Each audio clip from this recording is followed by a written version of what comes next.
جمیع حضرات، السلام علیکم ورحمۃ اللہ تعالی وبرکاتہ۔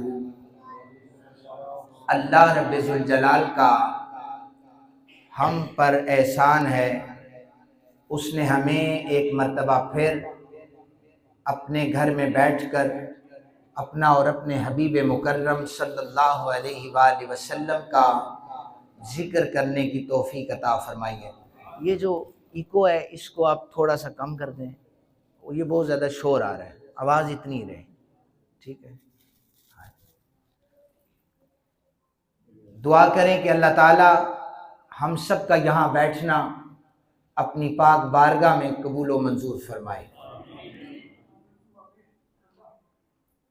آج کی رات انتہائی رحمتوں، برکتوں اور فضیلت کی رات ہے۔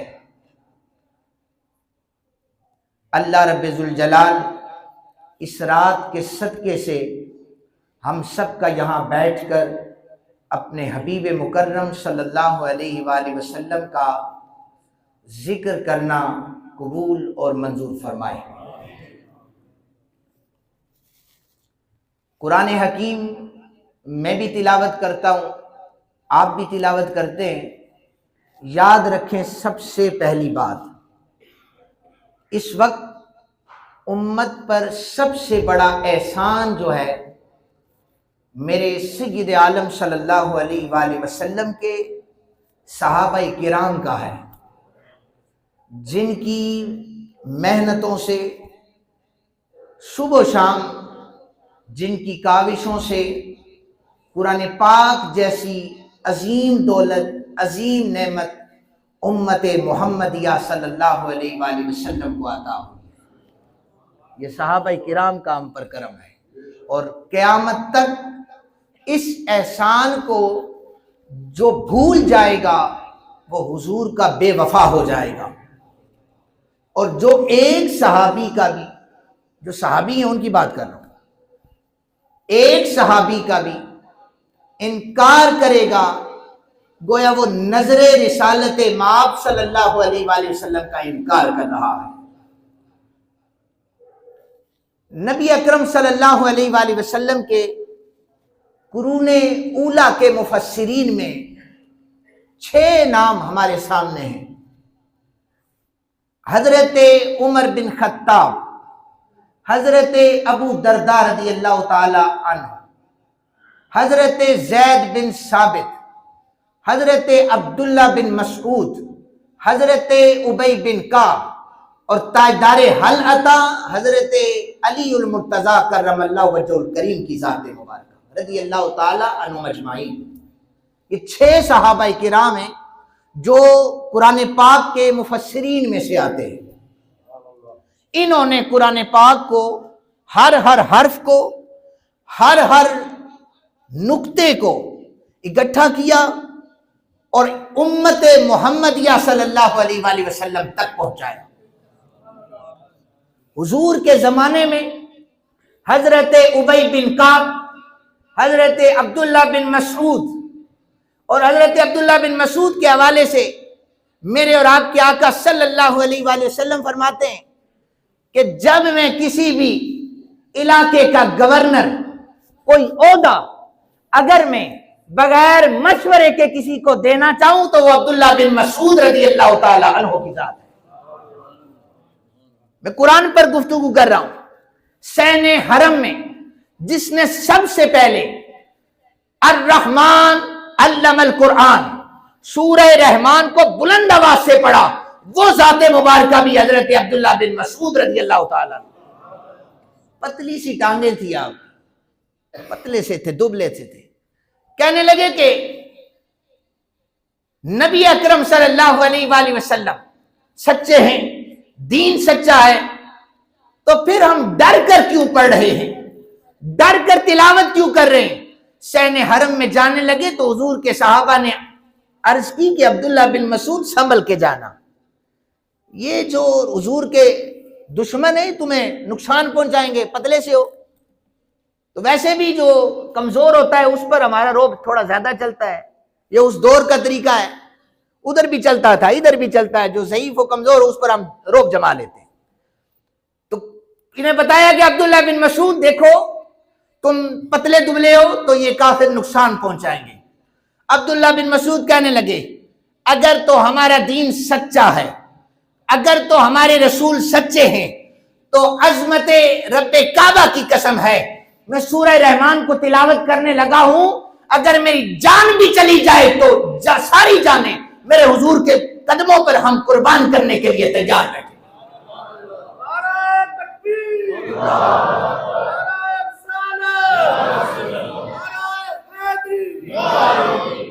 میرے کریم صلی اللہ علیہ وآلہ وسلم آپ فرماتے ہیں جس طرح قرآن نازل ہوا ہے, یعنی گویا میرا عبداللہ بن مسعود تلاوت ایسے کرتا ہے جیسے ابھی ابھی قرآن نازل ہو رہا ہے.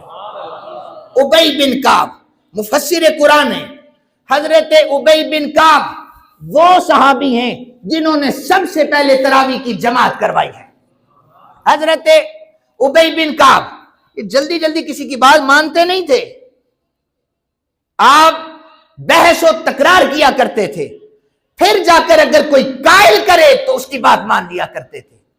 تراویح کا مسئلہ آیا, حضرت امیر المومنین عمر بن خطاب رضی اللہ تعالی عنہ آپ نے جب 20 رکعت شروع کی تو سب سے پہلا بندہ حضرت ابی بن کعب کو آپ نے فرمایا ابی بن کعب مصلی پہ آؤ اور تراویح کی امامت کرواؤ. آج قاری ہارون صاحب نے امامت کروائی ہے, ادھر کل حضور کے صحابہ کے مجمع میں حضرت جناب ابی بن کعب امامت کروا رہے ہیں. آپ کہہ سکتے ہیں سبحان اللہ, آپ کے لیے کہہ رہا ہوں.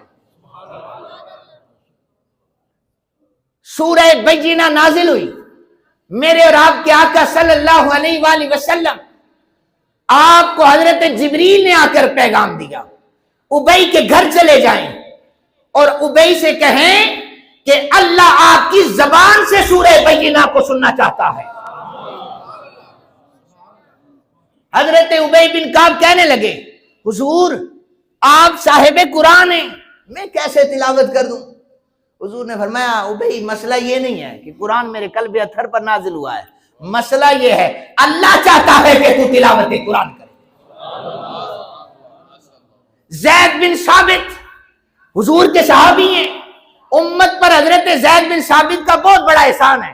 بتاؤں کون سا ہے حضرت زید بن ثابت کا احسان؟ بتاؤں, حضور کا جسد انور حجرہ سیدہ عائشہ صدیقہ رضی اللہ تعالی عنہا میں موجود. سقیفہ بنی سعدہ میں اختلاف ہو گیا, انصار میں سے خلیفہ ہوگا, مہاجرین میں سے خلیفہ ہوگا, معاملہ حل نہیں ہو رہا تھا. حضرت زید بن ثابت کو بلایا, ان کی رائے پر صحابہ کرام کو اتفاق ہوتا تھا, متفق ہو جایا کرتے تھے.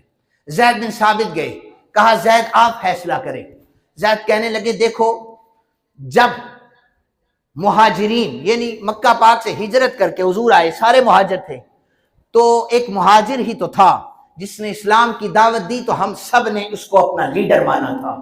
آج جو ابو بکر تمہیں نظر آ رہا ہے نا, یہ بھی تو مہاجر ہے, لہذا آنکھیں بند کرو, جناب ابو بکر کو پہلا خلیفہ مانو. یہ امت پر حضرت زید بن ثابت کا احسان ہے, سب خاموش ہو گئے. فیصلہ حضرت زید بن ثابت کا چلا. حضرت عبداللہ, حضرت ابو دردہ اور حضرت عمر بن خطاب, یہ جو 6 کا جو پیرز ہے نا, حضرت عمر بن خطاب, حضرت ابو دردہ, حضرت عبداللہ بن مسعود, حضرت ابی بن کعب, حضرت زید بن ثابت اور حضرت علی المرتضی. ایک تابعی گزرے ہیں, یہ حضرت ابو بکر صدیق رضی اللہ تعالیٰ عنہ کے زمانے میں انہوں نے اسلام قبول کیا ہے. یہ ان کا نام حضرت مسروق بن الاجدع تھا. حضرت عمر بن خطاب کو پتا چلا, انہوں نے ان کا نام تبدیل کر کے مسروق بن عبد الرحمن رکھا تھا. حضرت امیر المومنین کے دور میں مختلف عہدوں پر ان کو لگایا گیا. انہوں نے کہا کہ میں نے سارے صحابہ کرام کے علم کو دیکھا تو سب کے علم کا مجموعہ جو تھے وہ صرف 6 صحابہ کرام تھے جن کے نام میں لے چکا ہوں. کہتے ہیں مجھے کسی بھی مسئلے میں کوئی تشنگی باقی ہوتی تو میں ان 6 کے دروازے پہ دستک دیتا، یہ 6 میں سے کوئی بھی مسئلہ بتاتا، اللہ میری مشکل کو آسان فرما دیتا۔ آپ کو سمجھ آ رہی ہے؟ کہتے ہیں میری تشنگی باقی رہتی، 4 سے مسئلہ سنتا، کوئی تشفی جب کبھی نہ ہوتی، میں دروازہ حضرت عبداللہ بن مسعود پہ دستک دیتا، حضرت میرا مسئلہ حل فرمائے۔ عبداللہ بن مسعود میرا مسئلہ حل فرماتے۔ کبھی کبھار ایسا ہوتا جب تشنگی باقی رہ جاتی، میں 5 کو چھوڑ دیتا، علی المرتضیٰ کے دروازے پہ چلا جاتا، میرا مسئلہ تاجدار حل ادا کر دیا کرتے۔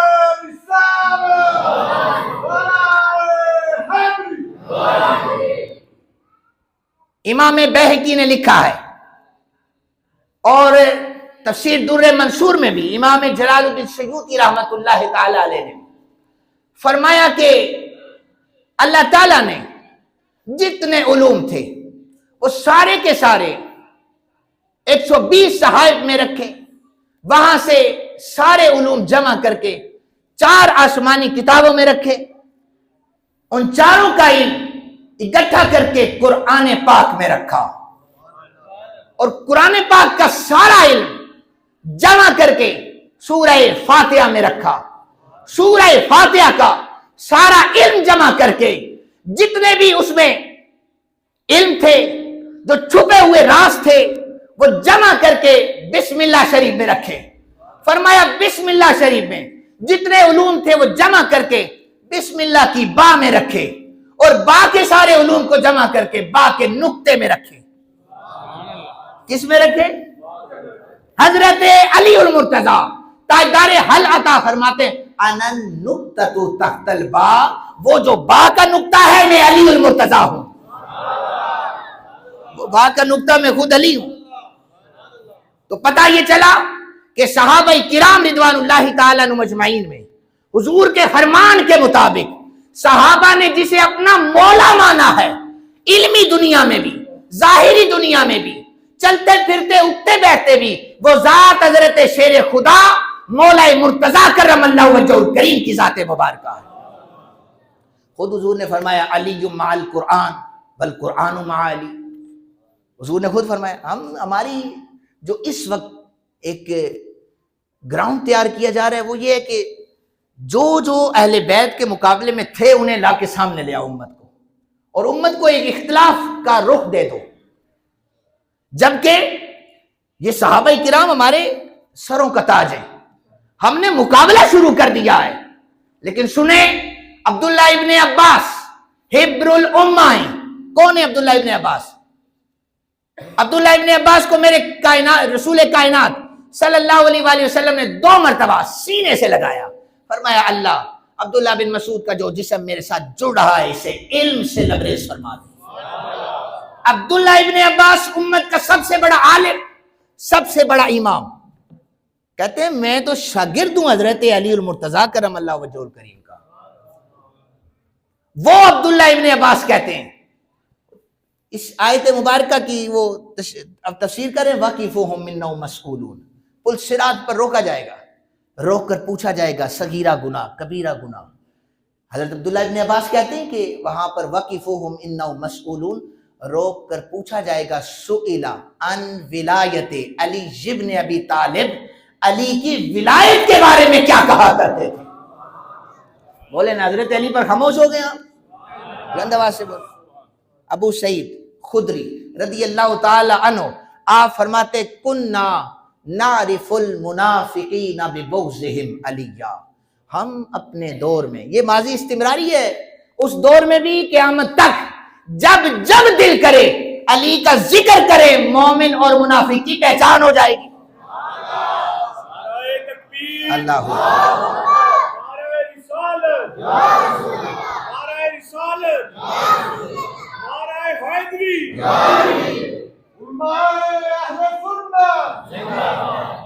حضرت شیر خدا کو تو قرآن سے یہ تعلق تھا، آپ فرماتے تھے یہ واحد صحابی ہیں جنہوں نے سید عالم صلی اللہ علیہ وآلہ وسلم کے بعد فرمایا تھا منبر پر بیٹھ کر، صحابہ پوچھو جو پوچھنا چاہتے ہو، قرآن پاک کی جتنی آیات ہیں، کون سی آیت، کب، کس وقت، دن، رات، جگہ، علی سب جانتا ہے کہاں پر نازل ہوئی ہے،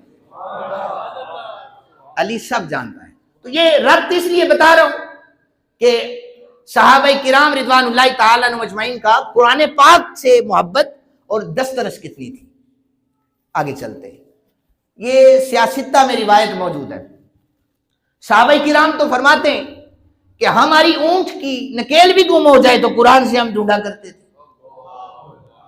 قرآن سے تلاش کیا کرتے ہیں۔ ہمارا تو مسئلہ ہے قرآن سے دور بھاگتے ہیں نا، تھک جاتے ہیں سنتے سنتے، تو صحابہ کہتے ہیں ہم قرآن سے لچپالی لیا کرتے تھے، قرآن ہماری رہنمائی کرتا تھا، ہمیں رستے عطا ہو جاتے تھے۔ تو ایک قافلہ جا رہا تھا صحابہ کرام کا، یہ حدیث نمبر موجود ہے، یہ حدیث مبارکہ موجود ہے، ترمذی شریف میں بھی ہے اور بخاری شریف میں بھی ہے۔ ایک قافلہ جا رہا تھا تو رستے میں ایک قبیلے کے پاس سے گزرا نا وہ قافلہ، تو صحابہ نے، ان جو قافلے میں صحابہ تھے، انہوں نے کہا کہ دیکھو ہم مسافر ہیں تو ہمیں تھوڑی سی جگہ دے دو رات رہنے کے لیے۔ تو وہ جو قبیلے والے تھے انہوں نے کہا کہ ہم آپ کو رات نہیں رکنے دیں گے، ہم آپ جانتے نہیں، آپ اجنبی لوگ ہیں۔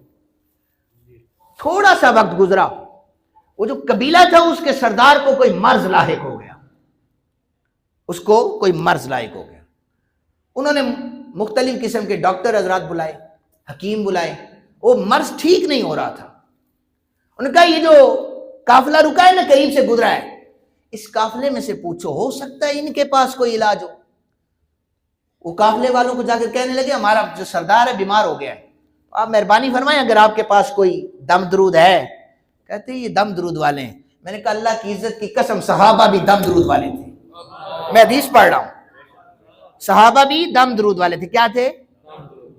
اب میں آپ کو بتا دوں، کہتے ہیں یہ ایک دن ایک شخص میرے پاس دم کروانے آیا تو ایک ہمارے پیار کرنے والے ہیں، کہتے ہیں کہ شاور ابھی دما لکم سٹارٹ کری چھوڑیا، اور میں کہا یہ تو ہمیں تو وراثت میں ملا ہے، ہمیں تو وراثت میں ملا ہے، صرف دموں پر کام رکتا نہیں ہے۔ سنیے گا حدیث مبارکہ، حدیث مبارکہ سنیے گا آگے ذرا۔ اب ان میں سے صحابہ اٹھے، انہوں نے جا کر قبیلے کے سردار کو سورہ الفاتحہ پڑھ کر دم کیا، سیکنڈوں میں وہ سردار ٹھیک ہو گیا۔ لیکن صحابہ نے کہا، کنڈیشن لگا دی کہ دیکھو تم نے ہمیں جگہ نہیں دی، دم ڈالیں گے لیکن اس کا معاوضہ بھی لیں گے۔ شرینی کہاں سے لیتے ہیں؟ یہ معاوضہ لیتے ہیں دم والے درود والے، ہاں جو جائز ہے ان کی بات کرو، جو اللہ کی کلام ہے۔ سورہ فاتحہ پڑھی، سیکنڈوں میں آرام آیا۔ ترمذی شریف کی جو حدیث مبارکہ ہے اس کے تحت 40 بکریاں جو تھی وہ انہوں نے لی کہ یہ معاوضہ ہے سورہ فاتحہ پڑھنے کا۔ قرآن کی قدر وہ لوگ جانتے تھے، ہم تو خلاف ہو جاتے ہیں نا، پیسے لیتے ہیں۔ صحابہ نے بکریاں لی، بکری کا آج کل ریٹ دیکھ لیں، اس دور میں بھی نایاب تھی۔ 40 بکریاں لی، آپس میں اختلاف ہو گیا، یہ کیوں لی ہیں؟ حضور سے پوچھا تھا، جی ہم نے دم کیا ہے سورہ فاتحہ۔ حضور کی بارگاہ میں شکایت ہو گئی، پتہ ہے حضور نے کیا فرمایا؟ حضور نے کہا میرا حصہ بھی باہر نکالو۔ حدیث پاک موجود نہ ہو تو میں جواب دہ ہوں، میں ممبر پر بیٹھ کر اتنی بڑی بات ایسے نہیں کہہ رہا۔ 2276 نمبر حدیث مبارکہ ہے، مجھے صفحہ یاد آ گیا۔ تکبیر، نعرہ رسالت، نعرہ حیدری، علماء اہل سنت۔ ایک دو روایات سنا رہا ہوں، میرے 20 منٹ ابھی ہوئے ہیں، تو آپ لوگ تنگ تو نہیں ہو رہے؟ یہ ہماری محفل 2 گھنٹے کی ہوتی ہے، اس وقت سے ہم سٹارٹ ہیں تراویح کے بعد سے۔ جی ہاں، تو آگے سنیے، میرے پاک نبی صلی اللہ علیہ وآلہ وسلم نے فرمایا کہ جو دنیا میں قرآن پڑھتا ہے اللہ تعالیٰ اس پر برکتیں یہ نازل فرماتا ہے کہ پھر اللہ اسے قبر میں بھی قرآن پڑھنا نصیب فرما دیتا ہے۔ حضرت عبداللہ بن عمر، یہ خلیفہ دوم حضرت عمر بن خطاب رضی اللہ تعالیٰ عنہ کے بیٹے ہیں، آپ کے غلام ہیں، ان کا نام ہے ابو نافع مدنی رضی اللہ تعالیٰ عنہ، تابعین میں سے۔ کہتے ہیں ہم قرآن پاک کی تلاوت کرتے تھے، تلاوت کرتے کرتے ایک دن ہمارے ایک ساتھی کا انتقال ہو گیا، پھر کچھ عرصہ گزرا، ہم قبرستان میں گئے اپنے دوسرے کسی دوست کو دفن کرنے، قبر کھود رہے تھے، کدال ساتھ والی قبر پہ لگی، یہ اسی کی قبر تھی جو قرآن پڑھتے ہوئے دنیا سے گیا تھا۔ تو اچانک خوشبوئیں آنے لگ گئی، خوشبو بڑی، تو ابو نافع کہتے ہیں میں نے کہا دیکھو تو صحیح اس قبر میں کون ہے جس کی اتنی خوشبوئیں باہر آ رہی ہیں۔ کہتے ہیں میں نے جھانک کر دیکھا، وہاں پر تخت لگا ہوا تھا، وہ صاحب کشف تھے، تخت لگا ہوا تھا، وہ جوان جو ہمارے ساتھ قرآن پڑھتے ہوئے دنیا سے گیا تھا وہ قبر میں بھی بیٹھا ہوا قرآن پاک کی تلاوت کر رہا تھا۔ یہ قرآن سے جو دامن جوڑ لیتے ہیں، دنیا میں بھی قرآن برکتیں دیتا ہے، قبر میں بھی انہیں برکتیں عطا فرماتا ہے۔ آخری روایت سنا رہا ہوں، سید عالم صلی اللہ علیہ وآلہ وسلم نے فرمایا جنتی جب جنت میں جائیں گے انہیں جنت کے لباس پہنائے جائیں گے، ان پر کستوری کی بارش کی جائے گی، اس کے بعد فرمایا جائے گا انہیں جنت میں لے جاؤ، ایک نغمہ سنانا چاہتے ہیں۔ یہ جو نغمہ الحمد سے لے کے والناس تک سنا ہے نا، ایک نغمہ جنتی نغمہ سنانا چاہتے ہیں۔ خوبصورت حدیث مبارکہ ہے، آپ نے اس کیفیات آپ نے اسے محسوس کرنا ہے۔ اس حدیث مبارکہ جنتیوں کو جنت میں لے جایا جائے گا، رب پوچھے گا جنتیوں خوبصورت آواز میں تمہیں قرآن سنایا جائے، پھر ممبر بچھایا جائے گا، ایک حور کو بلا کر کہا جائے گا ذرا قرآن کی تلاوت تو کر، وہ حور تلاوت کرے گی نا، کہتے ہیں کہ سب جنتیوں پر وجدانی کیفیت طاری ہو جائے گی۔ اب قرآن پاک کی تلاوت جو مختصر سی مکمل ہوگی تو رب پوچھے گا میرے بندو ایسی آواز پہلے سنی ہے؟ وہ کہیں گے مالک آپ سننے کی کہتے ہیں، ہم نے سوچا بھی نہیں تھا کہ ایسی آواز ہوگی، تصور میں نہیں تھا کہ ایسی آواز ہوگی۔ فرمائے گا رب میں اس سے بھی خوبصورت آواز تمہیں سناؤں گا۔ اب کیا ہوگا؟ ایک ممبر لگایا جائے گا، ممبر رکھ کر جناب حضرت داؤد علیہ السلام کو بلایا جائے گا، لحن داؤدی جسے عطا ہو، کسی کسی کو اللہ عطا کرتا ہے خوبصورت آواز۔ حضرت داؤد کون ہے؟ زبور میں جب تلاوت کیا کرتے تھے نا، تو تلاوت کے دوران اگر کوئی پرندہ اڑتے اڑتے حضرت داؤد کے قریب سے آواز سن لیتا، وجد میں آ کر زمین پہ گر جایا کرتا تھا۔ رب فرمائے گا داؤد تلاوت کرو، حضرت داؤد اس کلام کی تلاوت کریں گے، اتنی خوبصورت آواز، جنتی کہیں گے مالک آپ سننے کی کہتے ہیں، ہمارے تصور میں بھی نہیں تھا ایسی خوبصورت آواز۔ رب فرمائے گا رکو، اس سے بھی خوبصورت آواز سنا۔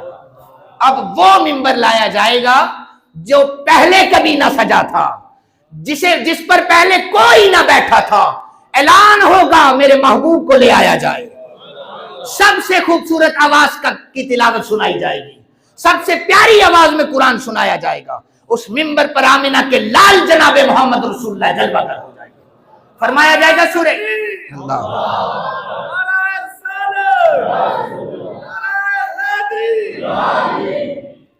ممبر پر میرے اور آپ کے آقا مدنی تاجدار صلی اللہ علیہ وآلہ وسلم جلوہ گر ہوں گے، سورہ یاسین شریف کی تلاوت ہوگی، سارے جنتیوں پر وجد کی کیفیت طاری ہو جائے گی۔ تلاوت ختم ہوگی تو رب فرمائے گا میرے محبوب اتنی خوبصورت آواز تھی، سورہ طٰہٰ کی بھی تلاوت کریں۔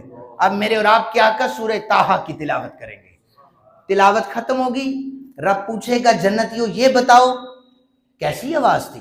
جنتی کہیں گے مالک تصور بھی نہیں کیا تھا کہ ایسی خوبصورت آواز۔ حضور کی آواز پر سبحان اللہ کہیں آپ۔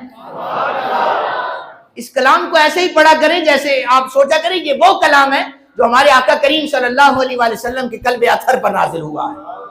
کبھی اس کی تلاوت جبریل نے کی ہے، کبھی میرے آقا نے کیا، پھر میرے آقا کے صحابہ نے کی ہے۔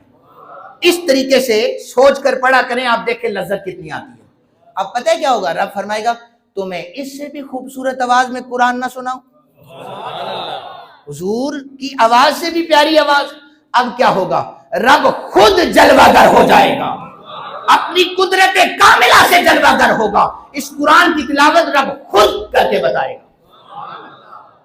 تو آپ کو میں کچھ چیزیں ایسی ہوتی ہیں جو میں بیان نہیں کرتا، چونکہ بعض لوگوں کا ہاضمے کا مسئلہ بھی ہوتا ہے، وہ پچا نہیں سکتے، وہ بڑی سخت بات ہے، وہ تصوف سے بھی ہیں اور وہ روحانیت پر چلی جاتی ہیں، ہو سکتا ہے پھر کسی کے سوالات آ جائیں، ورنہ جس بندے نے وہ واقعہ بیان کیا، امام احمد بن حنبل 10 لاکھ حدیثوں کا حافظ ہے، اور میرے امام اعظم ابو حنیفہ رحمۃ اللہ تعالی علیہ کے شاگردوں کے شاگرد ہیں، انہوں نے روایت بیان کی ہے۔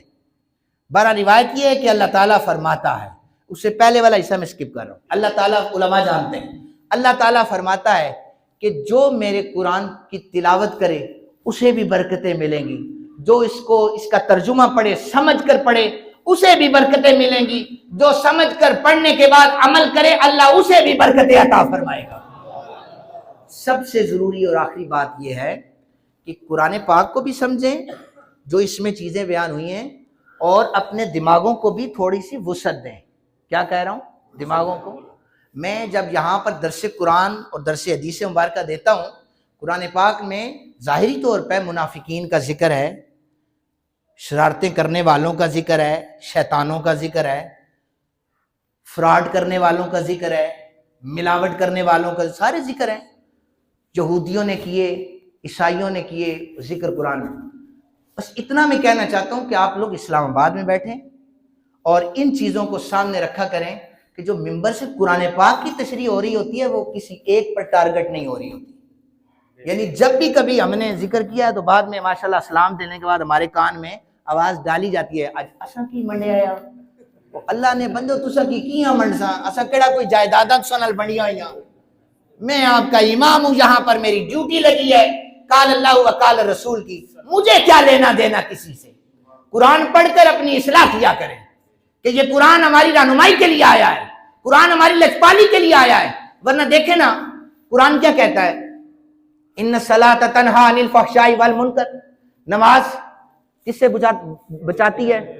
اونچی آواز سے، برائیوں سے، فراڈ، بے حیائی، برائی میں ساری چیزیں آ جاتی ہیں، ساری آتی ہیں۔ نماز بچاتی ہے، کون بچاتی ہے؟ نماز پڑھ کر باہر نکل کر بندہ فراڈ کرے، باہر نکل کر غیبت کرے، باہر نکل کر چغل خوری کرے، یہ کیسی نماز تھی؟ یہ کیسی نماز تھی جس نے آپ کو غیبت سے نہیں بچایا، جس نے آپ کو فراڈ سے نہیں بچایا، جس نے آپ کو منافقت سے نہیں بچایا۔ جو نماز مجھے اور آپ کو برے کاموں سے بچا نہیں رہی، مجھے ایمان سے بتائیں میری اور آپ کی یہ نماز ہمیں جنت میں لے کے جائے؟ نہ اس میں خشوع ہے نہ خضوع ہے۔ اس لیے مسجد میں آئیں تو تکبر کرتے ہوئے نہیں آئیں، جھکتے ہوئے اللہ کی بارگاہ میں آئیں۔ اللہ بڑا ہے، اللہ کا کلام بڑا ہے، اللہ کا گھر بڑا ہے۔ عمل ہوگا جی اس پر، اللہ ہمیں عمل کی توفیق عطا فرمائے۔